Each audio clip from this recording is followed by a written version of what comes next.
Então, turma, vamos dar sequência ao nosso capítulo sobre os povos da Mesopotâmia. Eu digo povos da Mesopotâmia porque não foi apenas um povo que habitou a Mesopotâmia. Foram os sumérios que começaram a povoar esse local, mas houve disputas territoriais e outros povos, como os babilônios, os caldeus, os assírios, acabaram também habitando essa região. Então, como eu já falei na outra aula, essa região era muito valorizada por ser uma das únicas áreas férteis no meio do deserto, né? Aquela região da Mesopotâmia se localiza no Oriente Médio e é uma região desértica. E a agricultura e a vida em sociedade só era possível nessa região devido à existência de dois rios importantes, que eram os rios Tigre e Eufrates.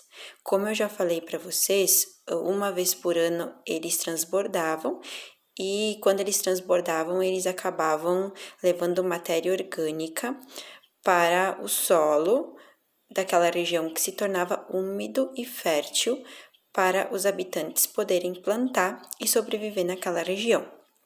Vamos falar um pouquinho sobre a sociedade mesopotâmica.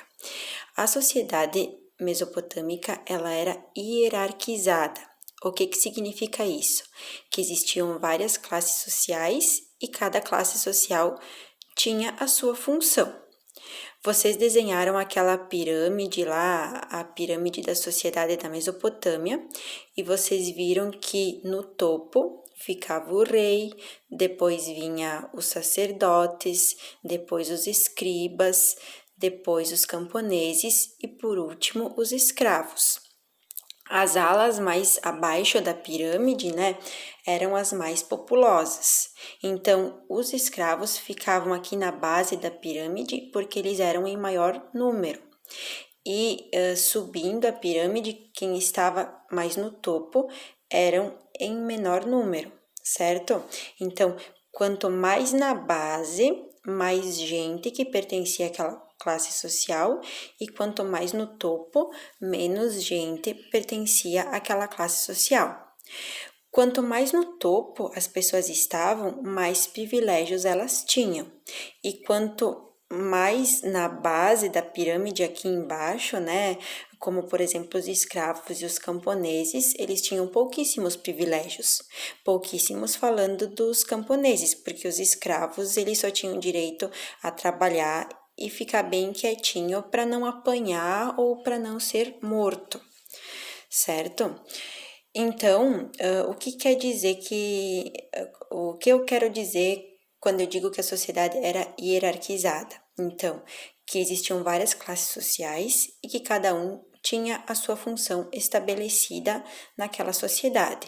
Então, o rei que estava no topo, ele comandava, os sacerdotes cuidavam da vida religiosa, os escribas, que eram os únicos que sabiam ler e escrever, cuidavam de toda a documentação, burocracia e cobrança de impostos, os camponeses cultivavam os alimentos e a função dos escravos era trabalhar nas obras públicas e servir a família real, certo? Outra coisa importante que tem que ser falada, né? Eu falei que na pirâmide social existia os sacerdotes. Eles cuidavam da religiosidade e dos rituais. Os mesopotâmicos, eles eram politeístas. O que significa isso? Que eles acreditavam em vários deuses. E eles tinham um templo que se chamava Zigurate.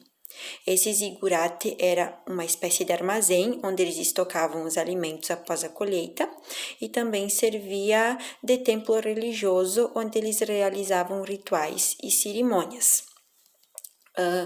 Sobre os escribas, né, que eram os únicos que sabiam ler e escrever, foram os sumérios, exatamente na Mesopotâmia, que inventaram a escrita, só que essa escrita não era como nós conhecemos hoje, não existia inglês, não existia português. Eram uma série de símbolos que eles escreviam com uma espécie de cunha, parecido com um prego, eles faziam esses símbolos na argila e depois deixavam a argila secar. E essa era a escrita e a argila era uma espécie de folha de papel ou pendrive, onde eles armazenavam as informações, certo? Por último, ali, eu mandei vocês definirem o que seria escrita cuneiforme. Então, escrita cuneiforme era a escrita que os povos mesopotâmicos usavam, né? Que os sumérios inventaram. Era feito numa tábua de argila e se chama cuneiforme porque eles utilizavam um objeto pontiagudo para marcar esses símbolos na argila. Não existiam letras, eram símbolos que representavam situações. Então, eles não tinham lá várias letrinhas para escrever pássaro, por exemplo. Eles tinham um símbolo que representava pássaro. Eles não tinham várias letras que escrevia casa, eles tinham lá um símbolo que representava essa palavra. Então, por hoje é só. E qualquer dúvida, vocês me mandem no particular lá na plataforma do Google Classroom.